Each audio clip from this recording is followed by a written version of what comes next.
ayat 28, Yesus mati. Ada juga terdapat dalam Injil Matius, tetapi saya ambil naskah daripada Yohanes. Yohanes 19 ayat 28. Sesudah itu, karena Yesus tahu bahwa segala sesuatu telah selesai, berkatalah ia, supaya genaplah yang ada tertulis dalam kitab suci, aku haus. Di situ ada suatu bekas penuh anggur asam. Maka mereka mencucukkan bunga karang yang telah dicelupkan dalam anggur asam pada sebatang hisop, lalu menunjukkannya ke mulut Yesus. Sesudah Yesus meminum anggur asam itu, berkatalah ia, sudah selesai. Lalu ia menundukkan kepalanya dan menyerahkan nyawanya. Karena hari itu hari persiapan, dan supaya pada hari Sabat mayat-mayat itu tidak tinggal tergantung pada kayu salib. Sebab Sabat itu adalah hari yang besar. Maka datanglah orang-orang Yahudi kepada Pilatus dan meminta kepadanya supaya kaki orang-orang itu dipatahkan dan mayat-mayatnya diturunkan. Maka datanglah prajurit-prajurit lalu mematahkan kaki orang yang pertama dan kaki orang yang lain yang disalibkan bersama-sama dengan Yesus. Tetapi ketika mereka sampai kepada Yesus dan melihat bahwa ia telah mati, mereka tidak mematahkan kakinya. Tetapi seorang dari antara prajurit itu menikam lambungnya dengan tombak, dan segera mengalir keluar darah dan air. Dan orang yang melihat itu sendiri yang memberikan kesaksian ini, dan kesaksiannya benar. Dan ia tahu bahwa ia mengatakan kebenaran supaya kamu juga percaya.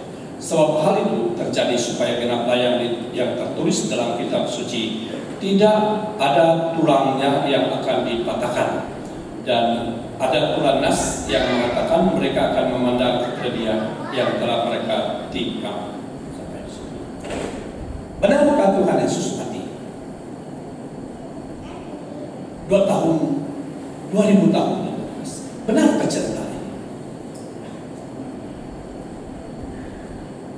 Jadi kita ini hanya mendengar firman Tuhan, mendapat berita itu melalui firman Tuhan. Orang-orang yang menganut agama-agama lain mempertikaikan, membantah, tidak setuju, tidak percaya Tuhan Yesus mati. Apabila mereka selidiki baik-baik, benar-benar Tuhan Yesus mati, kemudian mereka ubah ceritanya, Tuhan Yesus tidak bangkit. Dia mati, yang bangkit itu orang lain. Nah, sampai hari ini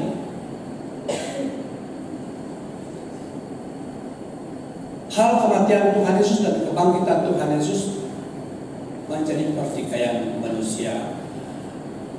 Orang-orang yang mempertikaikan kematian Tuhan Yesus dan mempertikaikan kebangkitan Tuhan Yesus adalah orang-orang munafik, berpura-pura. Sama ada orang Kristen ataupun orang-orang yang bukan Kristen.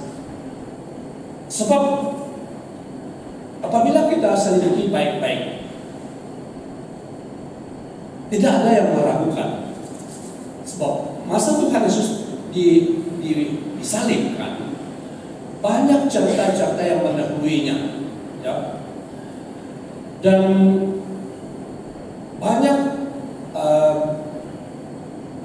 orang yang harus menyelidiki, menghakimi dia. Apa kesalahannya? Yang terakhir Pilatus, waktu dia mau disalibkan, Pilatus berusaha untuk membebaskannya, sebab tidak ada kesalahan pada orang ini, katanya. Tetapi oleh karena orang-orang tidak percaya kepada Yesus, tidak percaya kepada Yesus bahwa dia adalah Kristus Mesias akan datang, sampai hari ini ada orang-orang Israel yang masih menanti menunggu Mesias. Dan mungkin golongan mereka itulah yang kumpulannya membunuh Tuhan Yesus, sebab mereka tidak percaya Yesus itu anak Mesias. Dan sampai pada kematiannya, kalau kita membaca dalam Injil ya, Matius, Lukas, luar biasa kematiannya, ya. Matahari jadi gelap, ada gempa bumi, berapa orang mati sudah, ya, kita kubur. Tidak ada terjadi kegelapan. Ya. Nah, jadi para penyelidik mengesahkan berdasar dengan firman Tuhan Alkitab, berdasarkan sejarah-sejarah, Tuhan Yesus memang mati dan memang bangkit naik ke surga. Tidak ada yang meragu-ragukan. Kalau kita ragu-ragu tentang kematian Tuhan Yesus, kebangkitan Tuhan Yesus, dan kenaikan Tuhan Yesus, itu bahaya atas kebentong. Bahaya itu. Ini masa kedatangan Tuhan Yesus nanti dia hilang. Sebab banyak penganiayaan terjadi, dia tidak tahan. Sebab dia tidak percaya dengan kematian, kebangkitan, dan kenaikan Tuhan Yesus. Dan akan datang ke dalam dunia. Sebelum dia datang ke dalam dunia, banyak kesengsaraan, penderitaan yang kita orang-orang Kristen akan alami.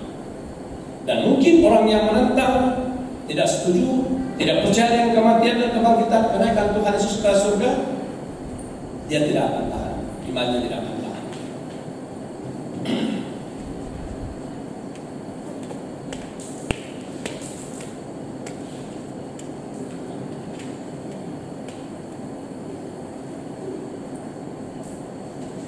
Tema kita pada malam ini, kematian Yesus membawa penyelesaian. Yang saya ambil dari ayat yang ke-30. Sesudah Yesus meminum anggur asam itu, berkatalah ia, sudah selesai. Lalu ia menundukkan kepalanya dan menyerahkan nyawanya. Apa yang sudah diselesaikan oleh Tuhan Yesus? Banyak orang percaya tentang kematian Tuhan Yesus dan sudah mengetahui tentang penderitaan Tuhan Yesus sebelum dia mati disalibkan.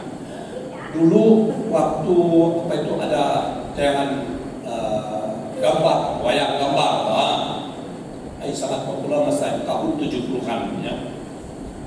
Baru itu film kelahiran Tuhan Yesus dan sampai kepada kematian Tuhan Yesus itu. Saya tidak tahu itu dari mana mereka dapat itu, dan itu ditayangkan di lawas di mesin masa itu.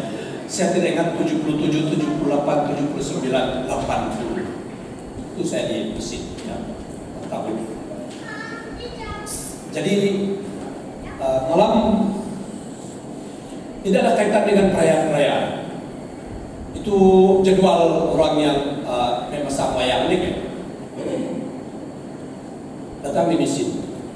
Lalu kemudian saya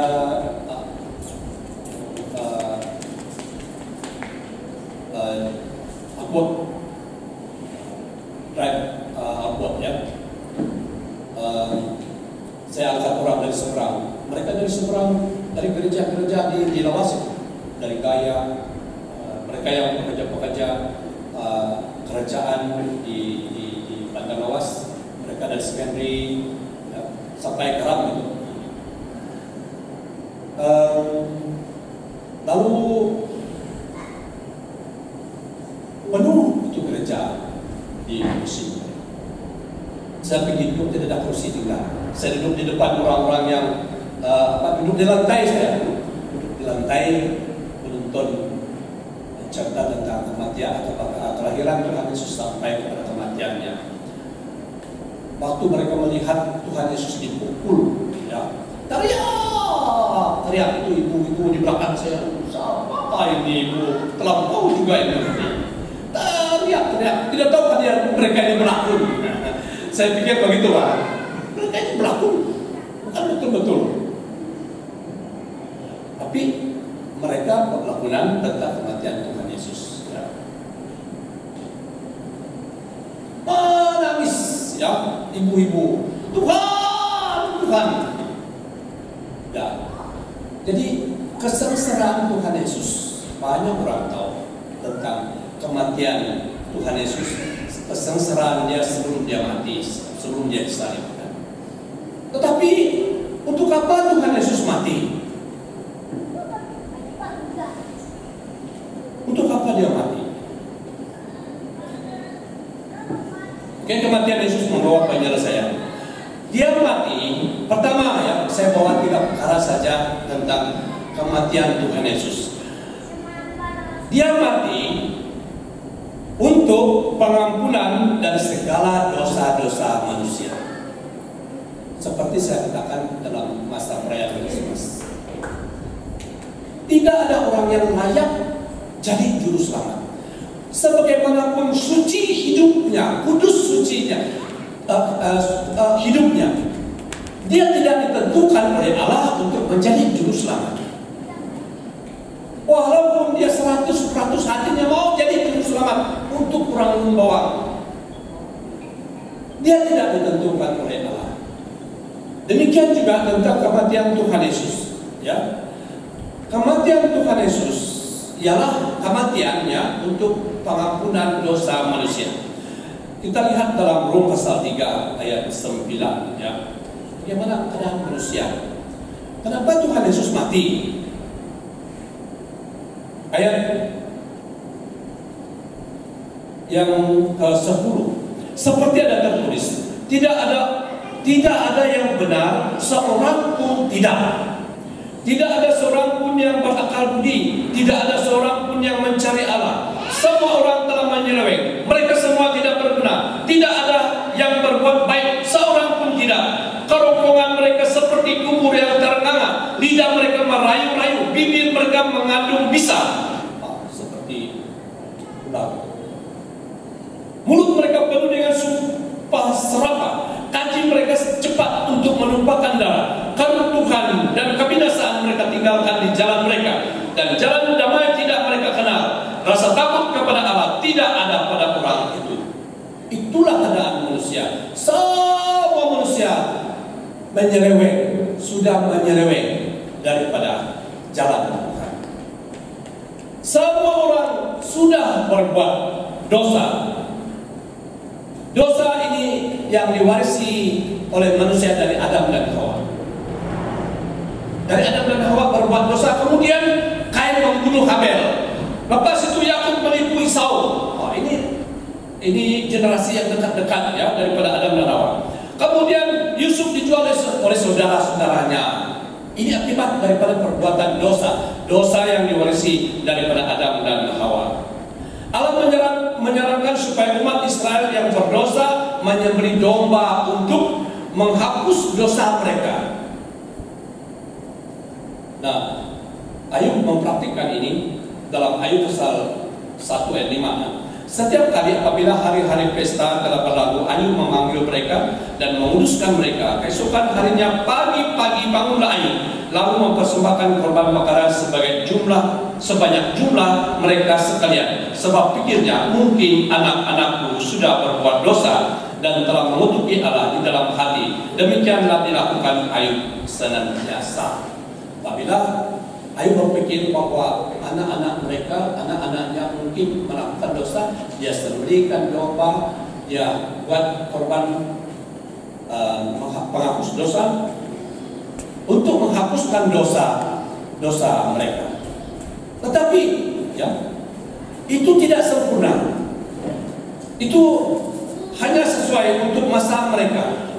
Dalam generasi yang seterusnya, Allah membuat perencana ya, dan menentukan Yesus Kristus yang menjadi jalan untuk mendapat pengampunan dosa. Tidak ada orang lain yang dapat mengampuni dosa kita. Sekalipun orang itu orang suci, orang kudus, dianggap kudus. Dari kasut putih sampai rambut putih, seputih salju, dia tidak ditentukan oleh Allah untuk mengampuni dosa. Itu sebabnya mereka orang-orang Yahudi, bahkan bangsa-bangsa lain juga turut tidak senang hati dengan Tuhan Yesus yang mengatakan dia mengampuni dosa. Dia adalah satu-satunya, Yesus adalah satu-satunya orang yang dapat mengampuni dosa. Maka itu tidak layaklah bagi kita untuk memohon ampun, ya, mohon pengampunan daripada siapapun manusia di dunia ini, sekalipun dia raja, orang kudus, orang suci. Bagi kita BN, Presiden mungkin merupakan orang yang terpenting, ya. Tetapi kita tidak dapat sujud menyembah kepada dia, mohon ampun. Ampuni saya, sucikan saya dari dosa. Hanya Yesus Kristus saja.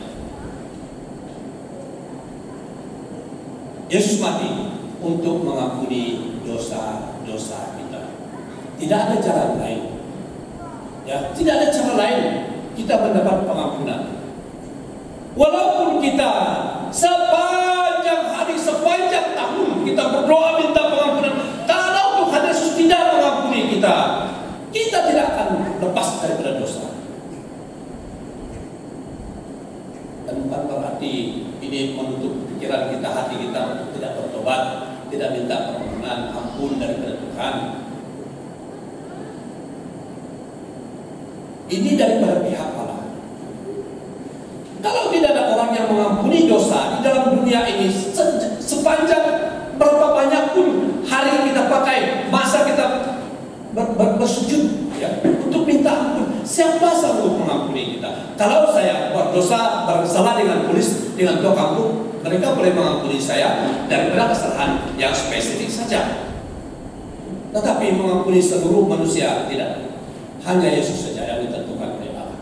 Oleh itu datang kepada Yesus, minta ampun, merendahkan diri di hadapan Tuhan, dan Dia satu-satunya sanggup mengampuni kita.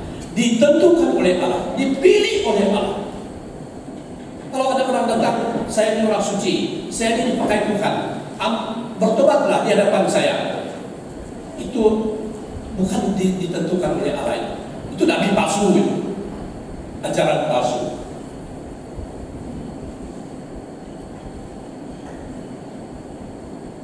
Kedua, Yesus mati untuk memperdamaikan kita dengan Allah. Tadi dalam Roma pasal 3 itu, ya, kita bermusuh dengan Allah. Apabila kita melakukan dosa, artinya kita melakukan dosa untuk permusuhan dengan Allah, ya.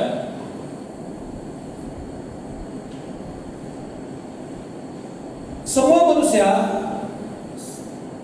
sebelum Allah memilihkan Abraham, ya, mereka menyembah berhala. Bapak Abraham, Terah, menyembah berhala. Ada satu cerita dongeng. Terah berpergian, dan baru Abraham, masa dia dipilih oleh Allah, itu tidak ada dalam Alkitab itu. Baru dia pikir begini, untuk apa menyembah kepada berhala, pada patung yang besar-besar ini? Mereka ada mata tidak dapat melihat, ada mulut tidak dapat bercakap, ada telinga tidak dapat mendengar, ada kaki tidak dapat berjalan, ada semua, tetapi tidak dapat buat apa-apa. Ini salah. Dia ambil tubuh besar, dia pecah semua. Itu patung-patung besar, patung kecil, semua habis hancur. Baru Terah datang. Sekali dia masuk dalam kilang patung dia, semua patung-patung pada hancur. Abraham, kenapa patung-patung ini hancur? Tadi saya dengar, wah, seperti ada benda-benda pecah-pecah, berpukul-pukul. Saya masuk, yang besar ini, dia ambil itu tubuh besar, simpan di tangan patung yang besar. Yang besar ini rupa-rupanya dia buat daripada yang kecil-kecil. Dia pukul semua patung-patung ini, semua patung-patung yang kecil hancur. Baru kata itu terang. Ini patung-patung bukan bergerak. Mana mungkin? Ayah, Papa, kalau patung-patung tidak bergerak, tidak dapat pukul patung yang lain, untuk apa kamu percaya dengan dia? Mulai dari situ cerita dia. Ya. Sebab sebelum Abraham, semua bangsa-bangsa menyembah kepada patung, berhala.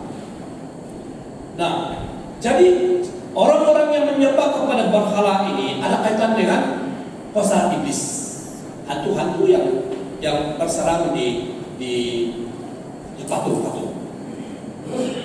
Bahkan benda-benda yang kita pakai untuk orang di Bali sini, mereka pakai untuk miring itu. Satu kali dinimpang guru, guru takut saya, malam-malam saya takut lari keluar dari rumah. Kenapa? Tidak tahu. Saya tahu buat ini rumah. Saya sesat. Cerita. Ada benda-benda yang kamu pakai semasa kamu miring untuk apa? Ada? Ambil ya, simpan di tas meja. Oh, ambil lagi ini satu, simpan. Banyak, bertimbun-timbun itu. Dan kami berdoa. Lepas itu, malam berikutnya tidak takut sudah. Tidak ada hantu sudah berserang dengan benda-benda, ya, berhala-berhala. Nah, hati-hati ya. Jangan pegang-pegang berhala-berhala. Itu tempat iblis berserang. Benda-benda yang antik-antik itu perlu didoakan, ya. Saya simpan itu tawak di rumah saya berdoa supaya iblis jangan berserang di gong, sebab itu barang antik. Iblis suka dengan itu, apalagi dengan patung-patung itu, ya. Tapi terah dia tahu bahwa patung-patung itu tidak bergerak. Untuk apa menyembahnya? Nah, oleh karena manusia menyembah kepada berhala, dia bermusuh dengan Allah. Kemudian Yesus mengambil inisiatif untuk mati di atas kayu salib, memperdamaikan manusia dengan Allah. Ini perdamaian antara manusia dengan Allah, bukan perdamaian saya dengan pengurusi gereja, ya. Ini perdamaian manusia dengan Allah.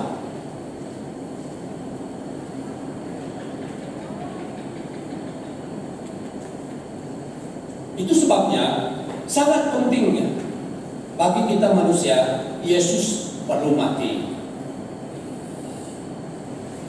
untuk memperdamaikan manusia dengan Allah. Itu sajalah satu-satunya jalan untuk manusia memperoleh perdamaian dengan Allah. Yang ketiga, yang terakhir, ya, Yesus mati untuk menanggung hukuman. Sebenarnya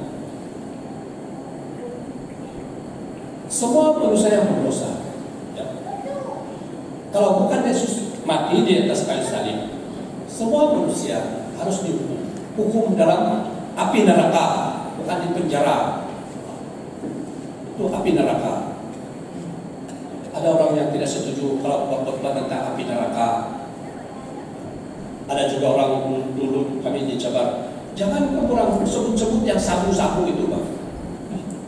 Kalau tidak sebut sabu, bagaimana berdoa dengan perkara itu? Ada orang yang tidak setuju kalau berkhotbah tentang neraka ini. Manusia yang berdosa sebenarnya Allah menyediakan hukuman, yaitu api neraka.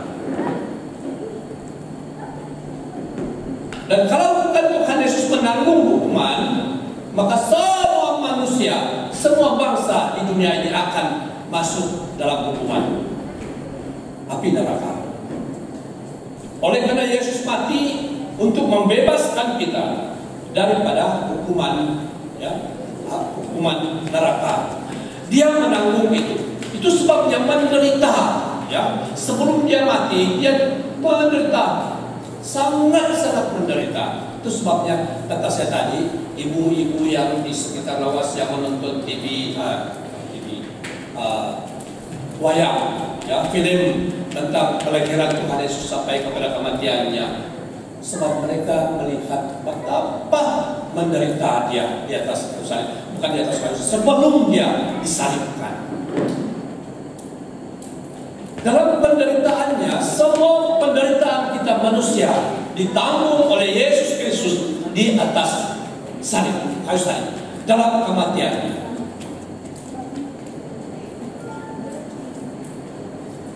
Ada satu peristiwa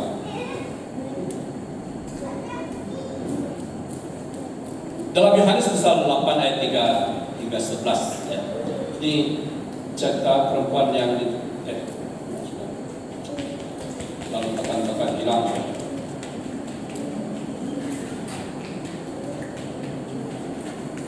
Yohanes pasal 8 ayat 3. Demikian katanya. Maka ahli-ahli Taurat dan orang-orang Farisi membawa kepadanya seorang perempuan yang kedapatan berbuat zina. Mereka menempatkan perempuan itu di tengah-tengah, lalu berkata kepada Yesus, "Rabi, perempuan ini tertangkap basah ketika ia sedang berbuat zina. Musa dalam hukum Taurat memerintahkan kita untuk melempari perempuan-perempuan yang demikian. Apakah pendapatmu tentang hal itu?" Mereka mengatakan hal itu untuk mencoba dia, supaya mereka memperoleh sesuatu untuk menyalahkannya. Tetapi Yesus membungkuk lalu menulis dengan jarinya di tanah. Dan ketika mereka terus-menerus bertanya kepadanya, ia pun bangkit berdiri lalu berkata kepada mereka, "Barang siapa di antara kamu tidak berdosa, hendaklah ia yang pertama melemparkan batu kepada perempuan itu." Lalu ia membungkuk pula dan menulis di tanah. Tetapi setelah mereka mendengar perkataan itu, pergilah mereka seorang demi seorang, mulai dari yang tertua. Akhirnya tinggallah Yesus seorang diri dengan perempuan itu yang tetap di tempatnya. Lalu Yesus bangkit berdiri dan berkata kepadanya, "Hai perempuan, di manakah mereka? Tidak adakah seorang yang menghukum engkau?" Jawabnya, "Tidak ada Tuhan." Lalu kata Yesus, "Aku pun tidak menghukum engkau. Pergilah dan jangan berbuat dosa lagi, mulai dari sekarang." Yesus mati menanggung orang yang berdosa diampuni. Orang yang bakal untuk dihukum, Yesus yang menanggung hukuman. Oleh itu, kematian Yesus Kristus bukan cerita dongeng. Ia merupakan satu peristiwa yang sangat-sangat besar dalam dunia. Yang tidak ada peristiwa yang lebih besar daripada cerita tentang Tuhan Yesus, kematian Tuhan Yesus ini. Ia lebih besar maknanya daripada apa cerita-cerita yang sangat penting di dunia ini. Sekalipun ada orang yang mungkin bangkit dari kematian, banyak itu, tapi itu mungkin tidak akan terjadi kalau Tuhan Yesus tidak bangkit lebih awal. Dia menanggung, dia mengampuni dosa kita, dia memperdamaikan kita dengan Allah, dan dia menanggung hukuman. Banyak lagi hal-hal yang turut ditanggung oleh Yesus Kristus di atas kayu salib, selain dari tiga perkara ini. Tetapi kalau kita berbicara untuk terus-menerus satu persatunya, apa arti kematian Tuhan Yesus itu, maka mungkin sampai pagi besok. Oleh itu, mari kita hormati kematian Yesus Kristus untuk tiap-tiap diri kita, sekalipun kita mungkin masih muda ataupun sudah tua. Kita hargai kematian Tuhan Yesus. Saya lihat cerita-cerita yang orang-orang bukan Kristen, mereka tukar agama kepada orang-orang jadi Kristen. Betapa menderita mereka apabila mereka melihat pengorbanan Tuhan Yesus, pengampunan Tuhan Yesus. Yesus adalah benar-benar anak Allah yang mati, yang lahir mati dan bangkit naik ke surga dan akan datang.